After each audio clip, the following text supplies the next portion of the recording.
I think you're on mute. You've muted yourself.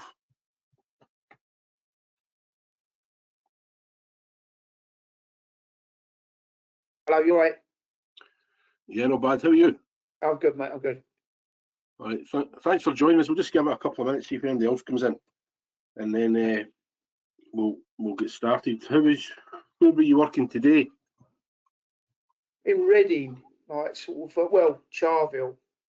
I've been there for a few months now, a couple of months, well, for about 3 months. All right. But yeah, no, it's gone quite well actually. I'm hoping to be out of there just before Christmas. Right. You get plenty to start in January, eh? No, I'm not. I'm really quiet. I had a job. The one that was lined up after this one has fallen through because the woman got made redundant. Mm-hmm. So then I lined another one up, went away on holiday and come back and gone with someone else after I'd agreed everything with them. So yeah, I mean, I'm going into work. I'm going into the new year very quiet. All right. But the last couple of jobs have been all right money wise, so at least I can pay myself. You know what I mean? And sort of spend a bit of time trying to drum up a bit of business. Yeah. Absolutely. It sounds like it's been going quiet for quite a lot of people just around the budget thing, and I'm hopeful that it will pick up a little bit for everybody. But this side of Christmas is never good for anybody, is it? No, that's it. And I mean, it's sort of like, you know, it's that thing of like the one that I had lined up to start. I mean, you know, she's had a redundancy, and when she first got made redundant, she said like, yeah, she still wanted to carry on with it because I think she thought she was going to walk straight into a job. Yeah. But then like after a little while, it hadn't. She said like she's going to have to sort of like have her put it on hold, which is understandable. Mm-hmm. I think a lot of that's going, you know, it's sort of yes, somewhat disappointing, isn't it? A rather dismal way to end the year. Yes, well, let's hope for some half decent news back end of this week. We'll see. So Paul, should we jump on into today's subject on equality, diversity and inclusion, specifically in construction? We're talking about today, and why it's a biggie for construction. So I will be handing over to Paul for the majority of today's session. But from our perspective here at HB Excel, it's a big deal. It's a big deal for construction. We need lots of people in construction. We're really passionate about that. And it's certainly something that can give builders the edge, just like health and safety can, just like understanding, you know, your responsibilities under CDM, just like we've been talking about with things like modern slavery and waste management, all these things that can give you marginal gains and set you apart from the cheaper competitors that might not know the score on these subjects. That's what we're all about. It's trying to be practical. It's not just all highfalutin and a load of nonsense, is it, Paul? So I'll stop talking. Hopefully not. Right. Yeah. Okay. And what you said the last time, Dave, there's a lot of information, but we'll send it to you after this for your record. So don't, you know, obviously we'll make it conversational, and hopefully you can see where this can add value to your business as you're moving forward.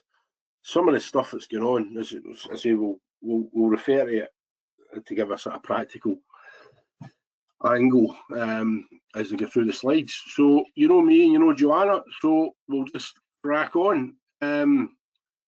Yeah, equality, diversity and inclusion is basically about creating a good working environment where people can thrive regardless of their background. I'm getting a lot of reports now around a lot of the themes that we cover. It's about how seriously the industry's taking it. And a lot of the big projects are all over this, and this is why they want us to deliver sessions like this, Dave, so that small builders can see what's going on out there and access support as required. But the main thing at the minute is the amount of support the industry is giving smaller builders to to make things better for themselves. But that's basically the three things: equality, diversity, and inclusion. Equality, you've got the same access regardless of who you are to the jobs. Diversity recognises that everybody's different, and then they've got different contributions as a result of that can add, again, value to businesses. One example, if you look at a company like Murphy's, Murphy only recruited to the village and island that he came from when he came to England in the first place.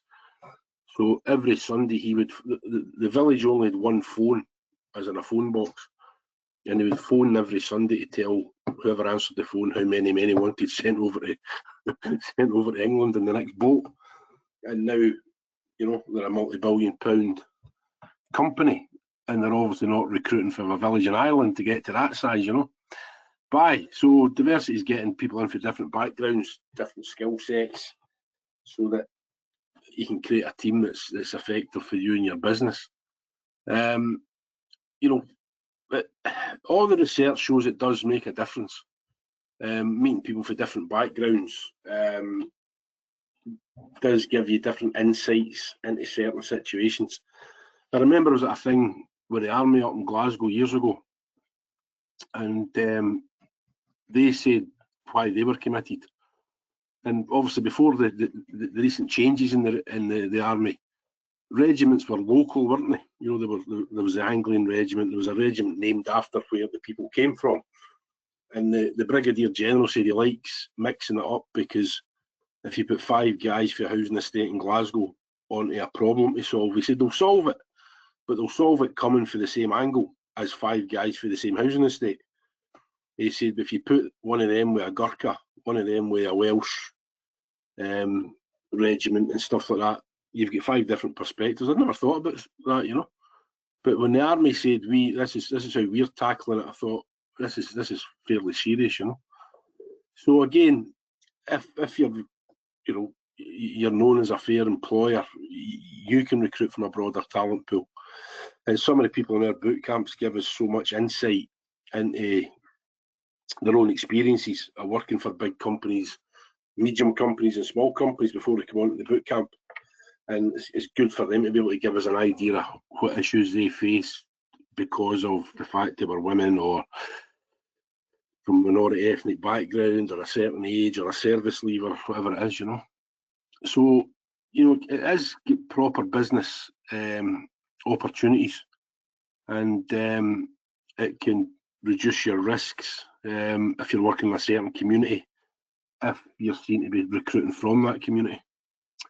And a lot of the stuff, what the webinar I was on last week is about preparing builders to work around the elderly, because a lot of these care homes are going to be retrofitted, better insulation and stuff like that. So the training they want builders to have in place, just basic awareness of what it's like to be working with people who might have dementia or other illnesses, as people in care homes tend to have, So just the fact that people are aware of their working environment can make a big difference. Thanks, Joanna. Next slide, please, Joanna.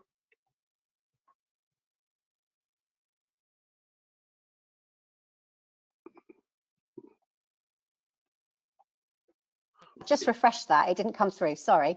No problem. I'll send you the link to this, Dave. I don't know if you saw that, but a combination of factors. I've got it. Yeah, the PDF it come through on the thing, so I did open it up. Yeah. Yeah, I did.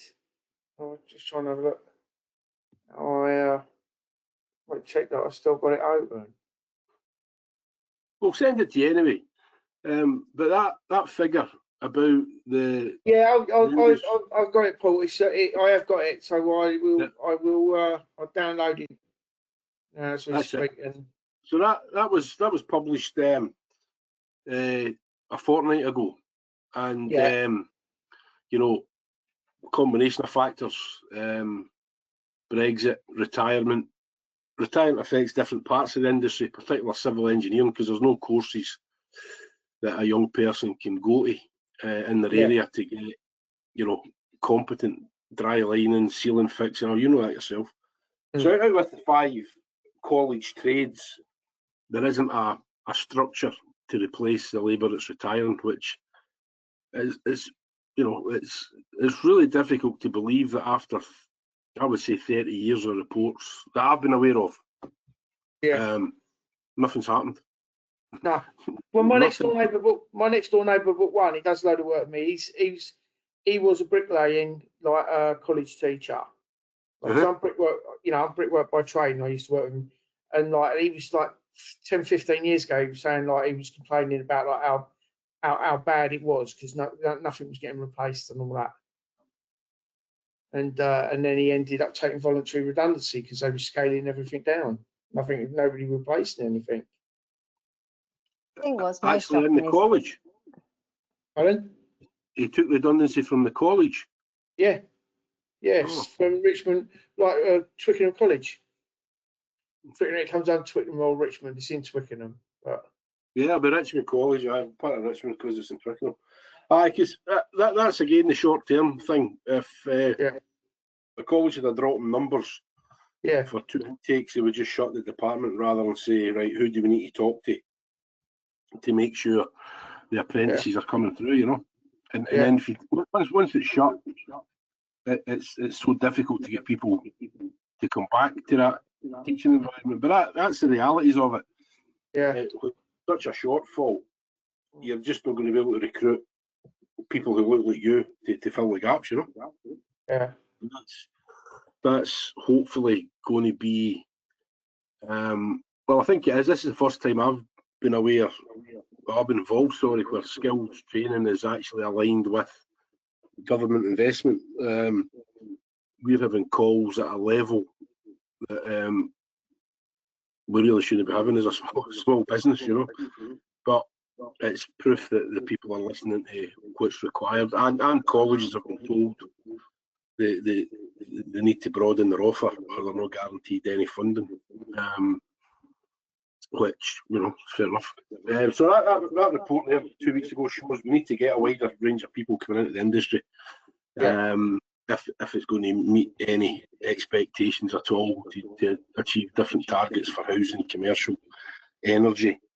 And the only way they can do that is by broadening the number of people coming in and by broadening the range of options to get into the industry. So it's really moving apace at that stage now, and Skills England are the new body overseeing this.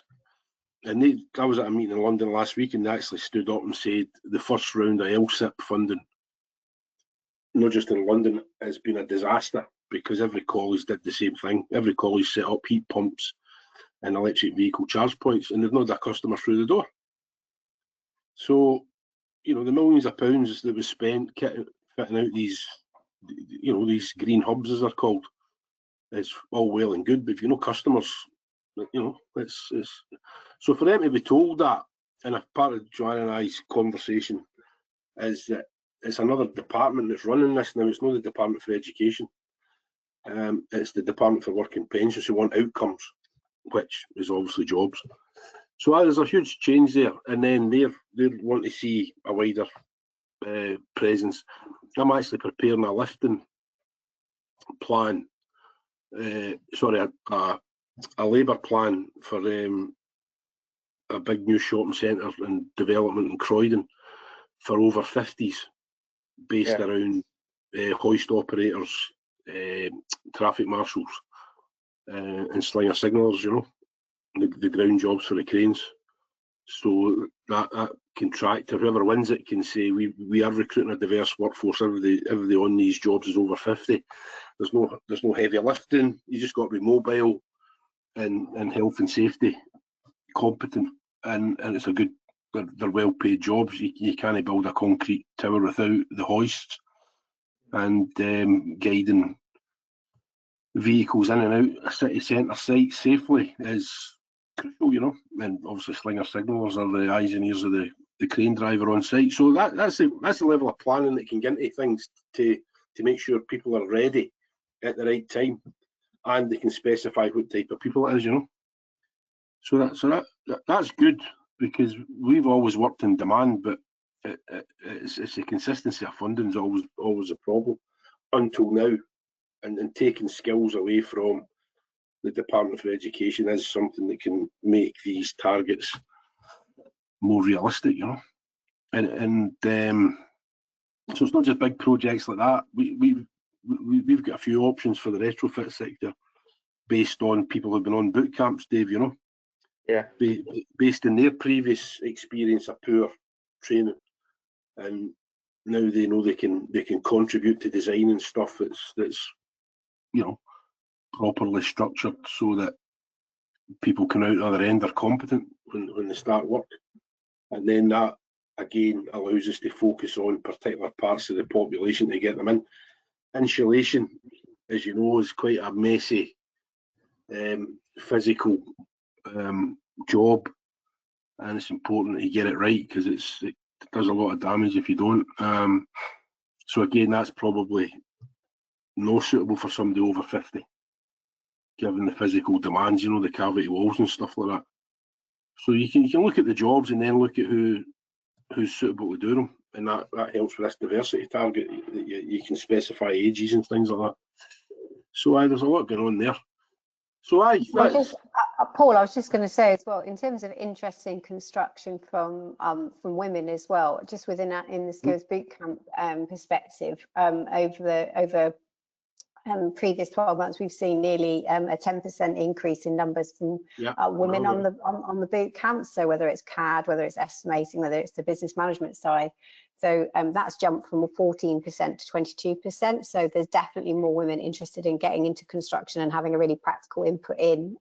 It's not kind of just your slightly older male that we're trying to keep in the industry. I'm bound to say that obviously as a female on the call, but it's really interesting to see that there is definitely more demand, and that obviously bringing, you know, a different aspect to construction. I mean, those jobs for over 50s, that will include women as well, because I say there's no lifting, there's none of the physicality. It's basically a good level of mobility, you know. But other than that, if you've got the tickets, you'll get the job. CPCS tickets, you know, carry a good rate of pay, so it's got to be attractive for everybody, you know. And there's such a general skills shortage, isn't there? There's such, I think the biggest thing is there's such a general skills shortage that, you know, and there's so many people that are interested to get in. It's funny, isn't it? There's so many people that are interested to get into the industry, but that isn't actually necessarily manifesting as boots on the ground, if you like. And seeing those figures about self-employed people in construction, it's down nearly 25%. So from 1 million people to, I think it was 750,000. I think I might be making that number up, but just bring up that article again. So because a big part of that is obviously the lack of security, but also if you're a self-employed plant operator, keeping your tickets is expensive, you know. But now boot camps, they can access boot camps, and I think that's going to be huge. And I think I said to you the last time, Dave, there's some key people on government committees who are from the industry, you know. And giving self-employed people some funding security is absolutely massive, you know, because tickets aren't cheap, as I'm sure you know. No.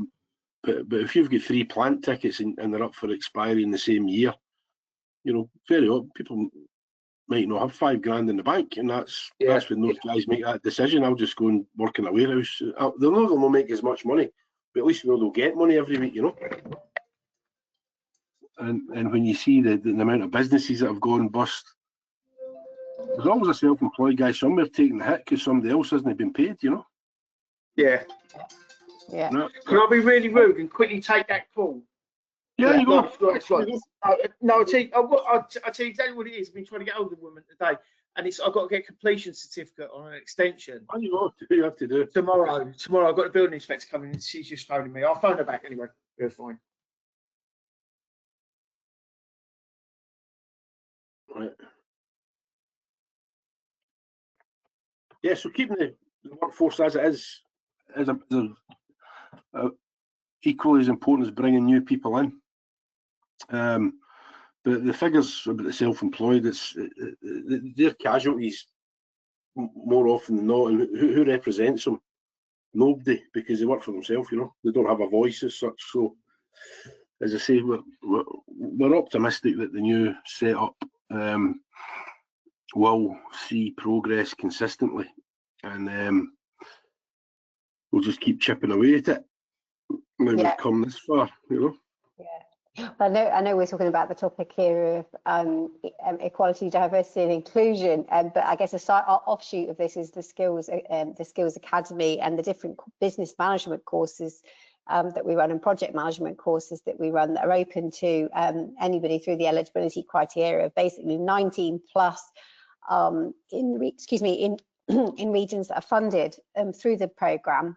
You can get onto some of those management programs to help protect the business, to help forward plan, and to make sure that you're running things tightly and making the margin that you should do, because there's lots of different small ways that people are losing money. So those academy courses are really important outside of these core themes, like EDI, and EDI shouldn't be really a nice to have. It should just be industry standard, and again, selfishly, a bit like modern slavery, should just be common sense. We need people in the industry paid properly to stay in the industry to do a really great job, because we've got shed loads to do. We need everybody. But I guess there is this backdrop that there is legislation, isn't there, Paul? So back to you. There is legislation, and we've got to obey that for a start. Yeah. So. Next slide, please, Joanna. Next one. And then this is all covered by the Quality Act 2010, which again, for a small business looking to go into council frameworks, you've got to show awareness of every piece of legislation that is required, you know. But as I say, the main thing at the minute is if you use the resources, it means you don't have to pay a consultant $2 or $3 grand to prepare a 2 or 3 page document. So that's where most diversity and inclusion laws covered, and it protects people from unfair treatment based on their own certain characteristics. And construction is now starting to open up to it. Complete culture change over the last 20 years, including things like this, and the sharing of resources for a start. But they're the 9 categories that it's illegal to discriminate against somebody. Some councils, it's not covered by the law because it's not a parliamentary act yet, but some councils have got 10, and the 10th one is young people leaving the care system, because they're so vulnerable, you know. Once the care package finishes, they end up in the street, county lines, and then all the stuff that goes around that. So some local authorities have put them as number 10, which is the way it's going. It's looking like it's building up to be a parliamentary amendment to the Act to put them as category 10 on that list. But that's the law as it stands. But some councils have got number 10 as young people leaving the care system. Age, you know, it's a difficult. I mean, I've spoken to a lot of people about how you do that, and you get this thing about a blind CV. So you don't have the date of birth, you don't have the address, you don't have the name, so you don't know their ethnicity, their gender, or that. But if somebody's got 30 years experience in their CV, you can guess, can't you? You know, it's difficult to hide age when, you know, if you've got certain things in your CV, people can do the arithmetic and count up, you know.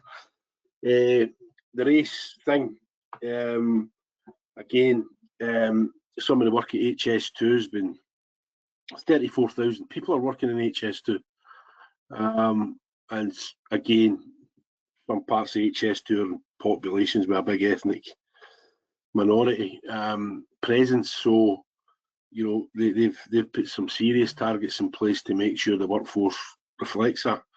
And a lot of people get you know, think this means getting rid of white people to replace them with somebody else. It's nothing to do with that. It's to make sure if the industry's going to achieve anything like what it's been set out to do, there's just simply not enough people. Well, I from think the key thing traditional is source, you know. the key thing, Paul, isn't it, is that the workforce on projects should reflect As much as possible, local, as much as possible, the local local population, community. So I think if you're in North Yorkshire, the kind that'd be of difficult. minority percentage that will be on a framework might be quite different to say if you're in the West Midlands or down in Bristol, or if you're in London. Manchester, So it will vary greatly, but it's meant to really be about reflecting the population as a whole, isn't it? Those characteristics. So and that's when you've got the whole, you know, the piece about disability. Some plant companies have really done incredible work to make the cabins accessible for veterans who've had you know, prosthetics fitted after coming back from Afghanistan and stuff like that. So there's real, you know, you think about it, you know, a lot of the jobs it's really difficult to make them disability, you know, but a lot of the other jobs can be, you know, if people's job is on the phone and on the computer, well, why can't that be accommodated if they've got a disability? And the answer is it can, and it's happening. You know, there's loads of good stuff going on, and that's what keeps you going when you get case studies. People are willing to share case studies, and you go, "Oh, that's how they did that. That's great. I'll mention that to somebody else, and then they can get it." The religion thing. When I started doing this work, that was diversity, trying to get a Catholic into a Protestant company, and vice versa. And that was just there was a small, very small Chinatown in Glasgow, and there was a very small Asian community, and this was at the mid-90s. Other than that, it was Irish Catholics and Scottish Protestants, and you did have that culture. People recruit from who they know. So, you know, I went out my way to make sure that if they came to me, and that was when, you know, people started to document these things. And then, of course, getting onto frameworks, etc., means you had to have these policies that you showed that you weren't recruiting just for one school because you went to that school. And back to what I said about the army, it does work. People sharing different experiences and different backgrounds I think is a good thing. You know, I'm quite a curious person, I suppose. But so I basically started doing this in the 90s in Glasgow, just based on that, and then I got asked to get some girls into apprenticeships, and then it just went, you know, diversity, neurodiversity, and great, you know, people feel safe and people feel involved. Projects tend to run more effectively. So that's the 9 categories, as I say, but some local authorities are now including care leavers as number 10, with a view that if enough councils put care leavers on it, Parliament will have to act and add that. And that brings in all sorts of issues, as I say, unfortunately. I think we've actually getting embarrassed. We should be embarrassed at ourselves calling it a care system, because the figures are horrific, you know. 60% of them end up in the jail. Or homeless, or homeless, you know. And they're supposed to be looked after. So, yeah, Joanne, it's not about replacing people, it's about making sure you're aware of who is in the population and anything you can do to support them coming into the industry. But these policies are mandatory. How enforceable they are depends on the population, as Joanna said. If you're living in a very rural part of England, like North Yorkshire, there's no big centres of population.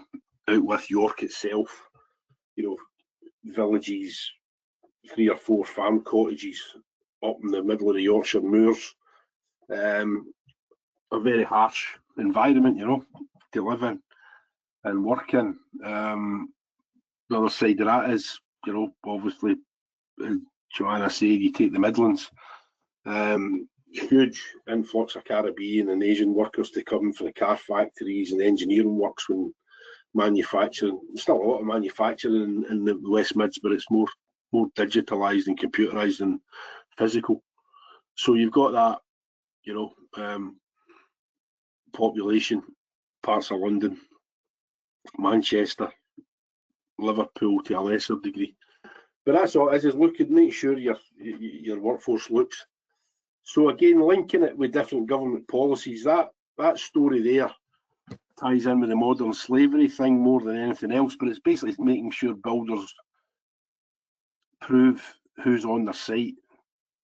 And then if you've got that relationship with the community, you can show your customers, I've taken a care leaver, I've taken a woman over 50 on, I've taken somebody come out of prison, I've taken somebody from a minority ethnic background. But this is, when the policies are aligned, these things can make change happen. And since our last call, Dave, I don't know if you saw the one about Vistry, 14 victims of modern slavery in one of their sites just outside London, Bexhill, I think it was. So that's a national company with all these checks and balances, and still, still 14. Crazy. That's crazy. Right, and then they're looking at 14 times 65 grand fine, unless they can show we did everything possible to make sure. So proving people who are who they are and they're not victims of modern slavery and stuff is linked to equality, diversity and inclusion, because obviously you're not encouraging slavery on your site. But policies don't think it changes anything. I don't know about you, Dave, but I worked on a building site in Battersea in 1990, just after I finished. And it was the first time they started fining people for hats, hard hats. And it was the usual, I'm not wearing a hard hat. I'm a steel erector. What's a hard hat going to do if I fall off? Well, you see the point in a way, but as soon as the first £1,000 fine started getting issued, that's when people went, all right. And then it was, you're not allowed on site with trainers, you've got to wear steel boots as they were, they're all Kevlar now. So it's only enforcement that changes it. And then that thing with the hard hats now then is gone right the way through. A lot of sites have got mandatory drug testing now. So everything about legislation is when the big guys look at it and how it's going to impact in their workforce, then they set things up to make sure it can there. But so that link to checking people's identity is creating an equal workforce, because it means that people who are being abused through slavery are less likely to get through the door in the first place, and that creates an opportunity for somebody who's paid properly, and etc. etc. So the four things we're talking about, there's a lot of crossover, because the legislation's there in the background to make things better, and it can only go better by proper enforcement. But I remember that culture, I'm not wearing a hard hat, nobody's telling me £1,000 fine, where do I buy a hard hat? And it's not even questioned now, people don't even, so they want this kind of development and learning to be just as standard as health and safety is. So that if you're bidding for a hospital, substation, it's companies of a certain size, but they've got to make sure that goes right through the supply chain, which is a huge change as well, Dave, because you probably know, if I was self-employed on a big site 20 years ago and something happened, the main contractor would say it's nothing to do with us, he's self-employed. Yeah. That was literally it. I mean, these companies were brutal. Actually went out their way to put businesses out of the game, by withholding. Somebody bashing's a phrase, because it was what the industry did. And now they're actually prepared to sit down and say, right, this is what we expect for you, this is the help we can give you. Brilliant. Is it too late? We've got a lot of time to make up, but that's the difference now, is that these big guys have got to make sure what they put in the bid is followed, because they'll have serious problems getting another tender through if they don't meet their targets, But the whole thing about this, so I was just going to ask if I could interrupt just a moment. I'm just looking at this article title, it's talking about this British jobs test. That sounds like it's quite a controversial kind of sounding thing. It doesn't sound as positive as you're making it. Why are they using this British jobs test? What about it is testing? it's tying in with equality plus the modern slavery angle, Joanna. It's just to make sure that right to work process has been followed. The cards are legit, and therefore they can say in terms of equality, that's the workforce. That's what it looks like. A standard test effectively for all. That's it. So it's not victimising.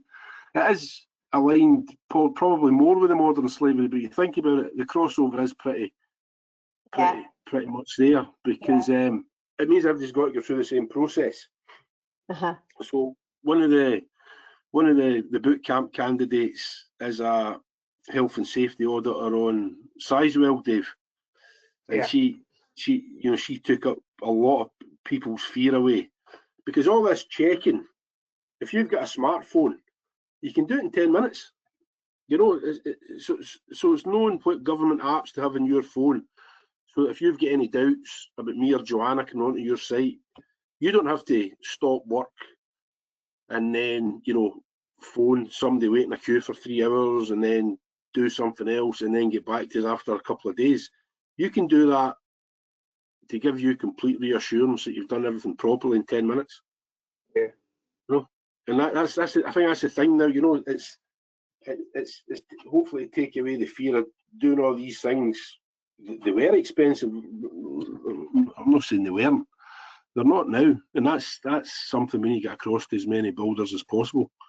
That making things better and safer does not require a big amount of cash paid out to consultants. Right to work checks are really quick to do. They take literally a minute. If you've been given a share code from someone with a non-UK passport, the check is it's immediate. It's an immediate response. And then for whatever reason, Vistry, who are one of the biggest house builders in the country, the manager's not. That is how I'm really confused by that. I'm really confused by that, Paul. I don't know how that's what happened. I think it was the day after. I think it was the same week that we had the first chat with Dave about modern slavery. Yeah. And then it was in the Construction Inquirer. So it could be something like the manager was off and there was an agency manager to replace him, and he didn't know it could be. I'm not saying obviously the slavery angle is dodgy. Yeah. But how we get through the site could be something very basic. The computers were down. On you go. I know you. I trust you. I've seen you. I know the company. Let them in. We don't know, but that's how many people were found in one site. Yeah. Back to what we were saying, people. If there's a pound to be made, somebody's going to take the chance. Yeah. Yeah. And then that'll cause that company reputational damage and everything else. And if they do get the fine, that's a lot, isn't it? That's a big. Well, that's just one side, John. And that's what some of the practical examples that Dave was talking about, based in the part of London that he's there. People standing in a corner, getting into an unmarked van is a very strong clue that it's cash in hand. It's not regulated. It's the way the industry was until cards came in. So domestic customers will get a driveway done without. If somebody's presentable, gives them a reasonable quote, they don't care who does it, They probably don't see them because they'll be at work. Well, hopefully it's like, with the changes, like sort of like with, like I said, that phone calls. I've got to see the building control tomorrow. Get the extension we finished a little while ago to get that signed off. And I mean, that whole thing now where they've changed it, where it's sort of, like, I've got to sign up for everything, the architect's got to sign up for everything, and the engineer's got to sign up for everything. Yeah. Hopefully that will push a bit of like the, like the cash in hand sort of stuff, because you're signing up and you've got to sign up as you are the person to get that certificate. Yeah. But I don't think it's really sort of like. I don't think it's really, really widely pushed to sort of like the homeowners and all that. The people who have the work done don't understand like that. If somebody's not prepared to sign up, then don't use them. Yeah. There's almost like there's a campaign to target the homeowners, isn't it? There's a campaign to target the homeowners through some of these membership bodies to really make sure that like the the wider kind of homeowner community really understands the implication of the people that they're hiring and their obligations as well as part of that. So yeah, I guess in terms of support for the industry, that's something that's required. There's a strategy there to really, a pull strategy, if you like, to make sure that they know. But I was going to say, so Paul, you were saying that there is, there's obviously, there's more that people listening can find out. So things like the supply chain sustainability school, it sounds like it's all about sustainability and all things eco and green, but it's not, is it? There are, there's stuff on everything you need. I keep emphasising this. Just think about it as a free library, Dave, because anything, I was on a webinar, and it was the chief executive HS2, and he's only been brought in because it was such a mess, because it's so big and nobody was really taking control over it. Enormous, isn't it? I mean, so if I go around the M25, round by Maple Cross and all that, like, just they've got, like, it's just like a massive village where they're just like, they've just put all these places where they're actually making the parts to go there and that. It's unbelievable. It's enormous. 34,000 people between Euston and Birmingham, and then obviously that's before any track has been laid, So that's the civil stuff, bridges, tunnels.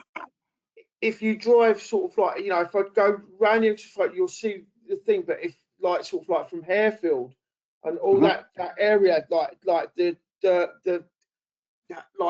actual, like, the train line that's gone, like the amount of concrete that's been used, it's absolutely unbelievable. It's all the prefabrication and the size of these bridge sections that are going on the back of several lorries and then put into place. And it's a phenomenal project. Just economic lunacy, Basically, it's going to end up being 15 minutes quicker than it is to get to Birmingham as we speak, and it's for £120 billion. You just can't justify that, The only way it made sense was building it from Manchester and Leeds down to London. It doesn't make sense building out of London, because it's just that, you just don't get projects like that anywhere sensible. No. You don't get infrastructure like that that's been a massive success is the Elizabeth line. That's fantastic. Eventually, but again, they had a lot of issues, with the cost overruns and stuff. That came up actually. What they were learning. That's made such a massive difference for getting around London. Well, the Crossrail 2 is back on the table as well, Dave, for north to south. But you're right, places like Abbey Wood, 25 minutes into central London. Whereas before, just under an hour on the old commuter line. Well, I'm by Heathrow, so I've got great road and rail links, like sort of like because of the airport.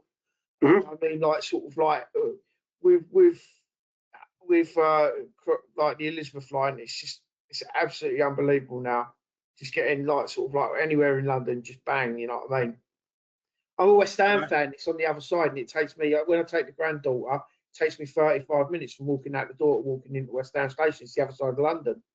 Wow, that's the practical side of things. 35 minutes from Hayes to Stratford. Unbelievable.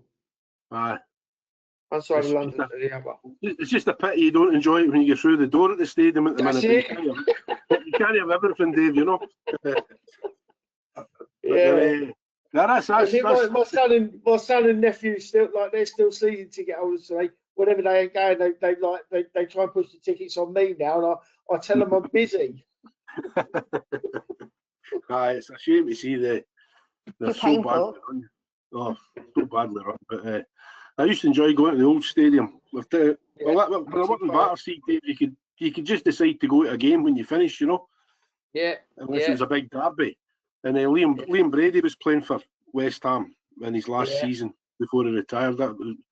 That was the yesterday, but anyway, there you go. I used to like the old stadium. Brilliant. Proper, you know what I mean? I was a season ticket holder there for ages, but then like the new stadium, I've done 6 years in the new stadium, and then I stopped going.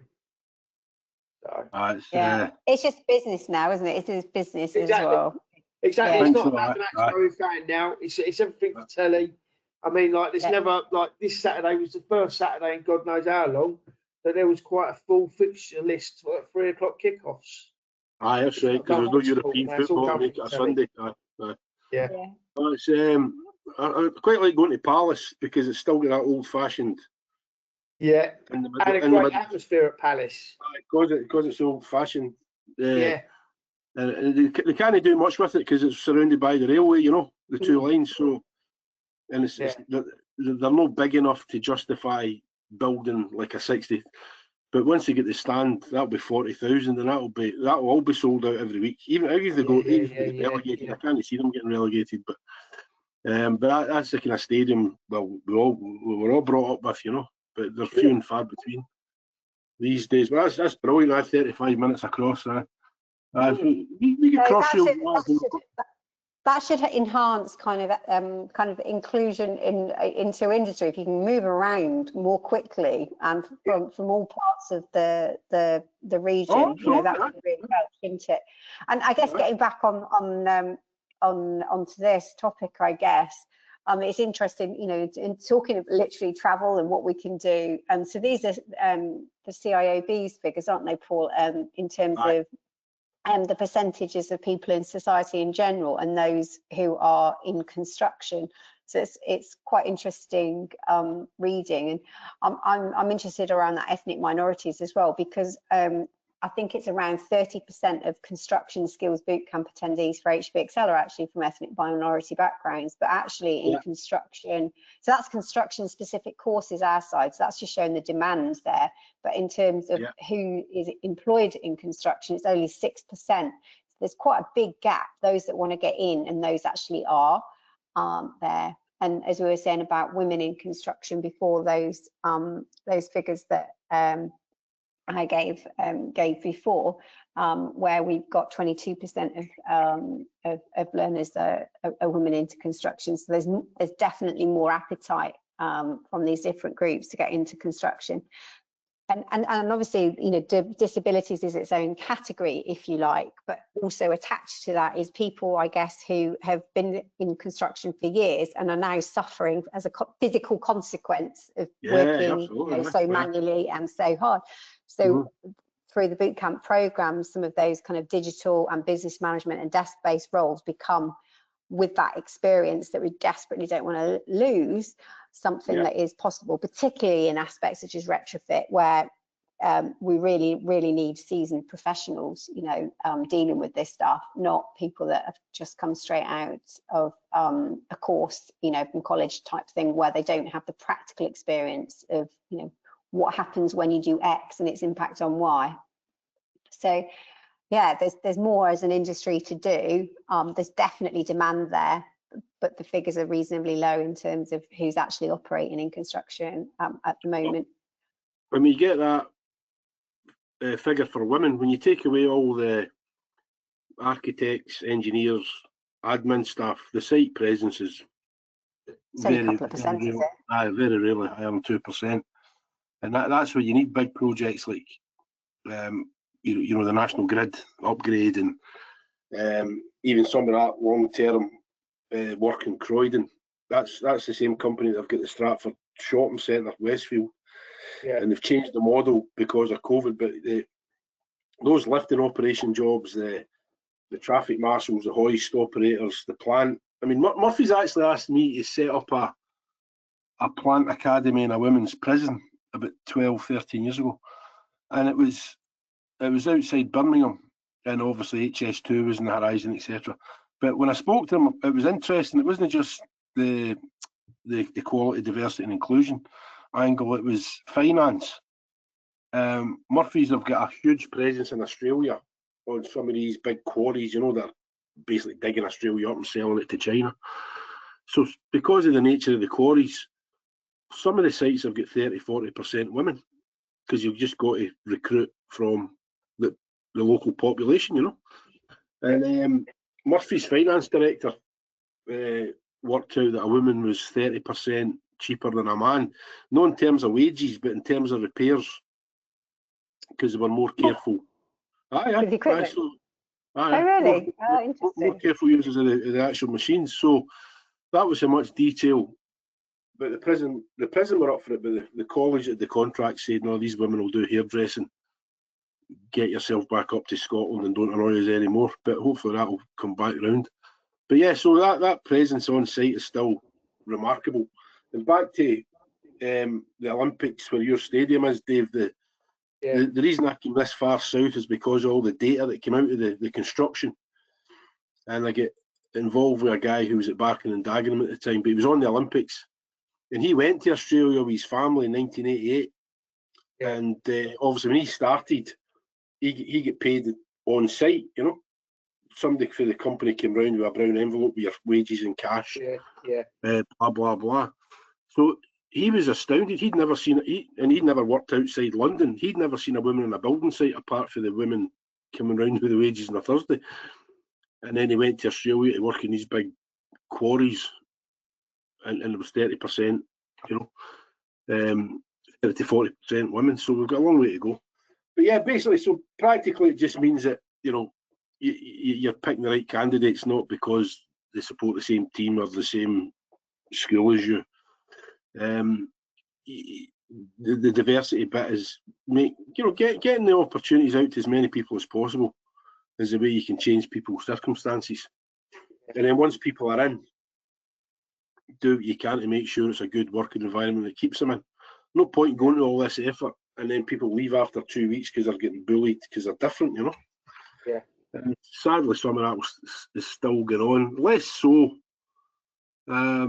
as big projects really have raised the standard with catering and facilities. And again, back to this culture change. 20 years ago, every company I've mentioned was in court for blacklisting guys. Yeah. And they weren't blacklisting them because they were going on strike for 10 quid an hour more. They were blacklisting them because they were asking for changing rooms.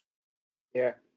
And somebody to clean the canteen so they had somewhere decent to eat there. You know, nothing, again, nothing financial, just about the work environment. And everything those guys get blacklisted for is common, you know. And that's only 20 years. Every company I've mentioned was up in court, and these guys couldn't get a job because they were considered troublemakers for asking for a clean toilet and a sink with hot water to wash. That's how basic it was. So that's how far the industry's come in 20 years, and hopefully that this sharing practice and trying to make things better, I think it's unstoppable now, you know. Yeah. Last. But one small thing, I don't know that we're allowed to be using the expression blacklisting anymore, Paul. I think it's like highlighting. I was advised recently in this context. I feel like I should say something about that, because I was like, oh right, okay, because if you're blacklisted, it's like, well, on the opposite end, you know, a different colour is a good thing. So it's just highlighting a person.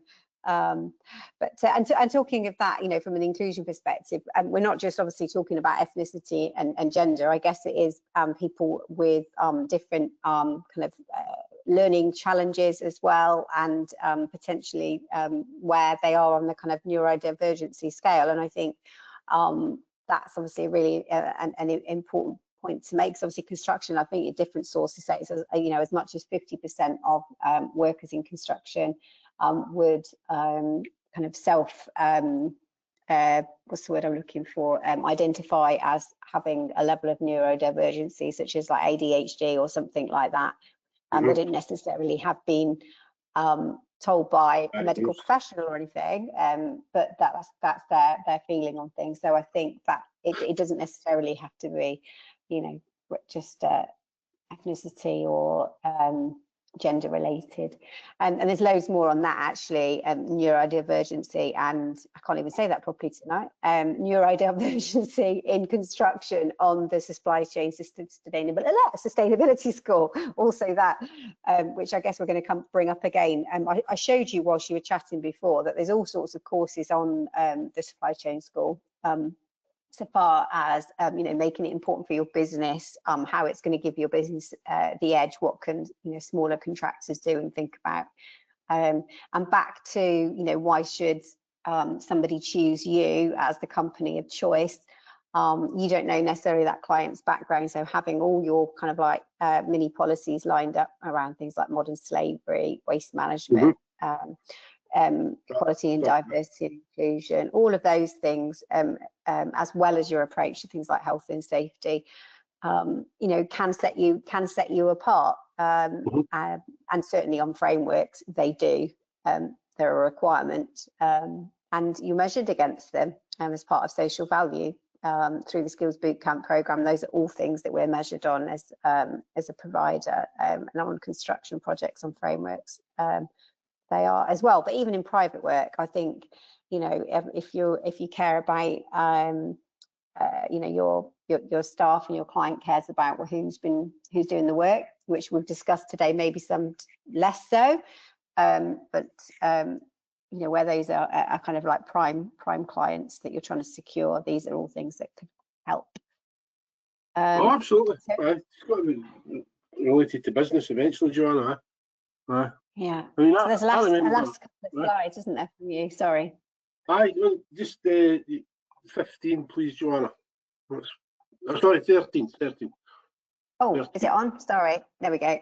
Next one, aye. So that report's published because it's a government project, Dave. It's published every year. Yeah. And it's got some brilliant stuff on there. It's a very, very big document, but it shows how they've got some sections of HS2. So obviously, you know the geography of it, you know. It's probably easier to get women in Birmingham city centre to think about becoming a plant operator, because they're going to the same site every day for 10 years and they can work around school, all that kind of thing. They're not, when you got something as static as that, you really should be able to make a difference with the figures. It's not like they're working on the water where they go to a different leak every day or anything like that, you know. But that's published every year. The case studies are phenomenal. And you know, they have really reached out to try and change things. And every one of those companies is working on the 4 sections, is who we're talking about: Castaigne, Boyd's, McAlpine's, Volker, Balfour, Vinci, Kier. So because they're all in this big project, they've all, every time somebody does something successful, they've got to share it, and then they take it back into their own business, you know. So that's where things can go for that stage where you get called a troublemaker for asking for soap and water, to now having you know, faith rooms so that people can pray at certain times of the day on certain parts of the project and this kind of stuff. And that's been reflected in the fact that people come in to the project and then stay on it, you know, because they feel that they're valued and they're not getting harassed. And other people finding out about people from different backgrounds is a good thing, you know. It's recognised as being. So that's the kind of resource that's out there for small businesses to look and see, and then just adapt to your own circumstances. But Joanna says, working in and out people's houses, you know, the range of things you can pick up about basic customer service, so that, you know, everybody knows they can expect a standard. And the worker, you know, you treat people, none of this is devastatingly intellectual, but you're moving away from that shouting and swearing culture is in everybody's interest, you know. And it's just going across the more, and that supply chain school, the last award thing I was at, Graham won 3 categories, and the chair said to everybody in the room, copy them. Not read what they've done and do it yourself, they just copy them. That's the only way things will change, when something good happens and people look at it and use it. So the last slide, Joanna, is applications for small contractors, and then that's actually, that FIR is an actual set of modules that you can do, Dave, and you'll get a industry certificate for it, free of charge. You know. I've done it a few years ago. Fascinating. What does FIR stand for? Just for information. Just to confuse things further, that's fairness, inclusion, and respect. Which yeah. Okay. The Science School have kind of decided that EDI is talking about it, so we'll change the initials. But that makes sense also. Yeah. And then you get certifications. So that means, again, as a business, you can say if you're tendering for work in a religious building, for example, you know, we've got this industry certification, and as I say, it's not about spending thousands of pounds on policies and stuff. They're all quite short, aren't they? As well, all these they're like half an hour or 45 minutes, and you get the certificate immediately. Well. Yeah. So get the certificate immediately. That's an example that people want this to work, you know, by getting the big guys together and funding this library and making it as accessible.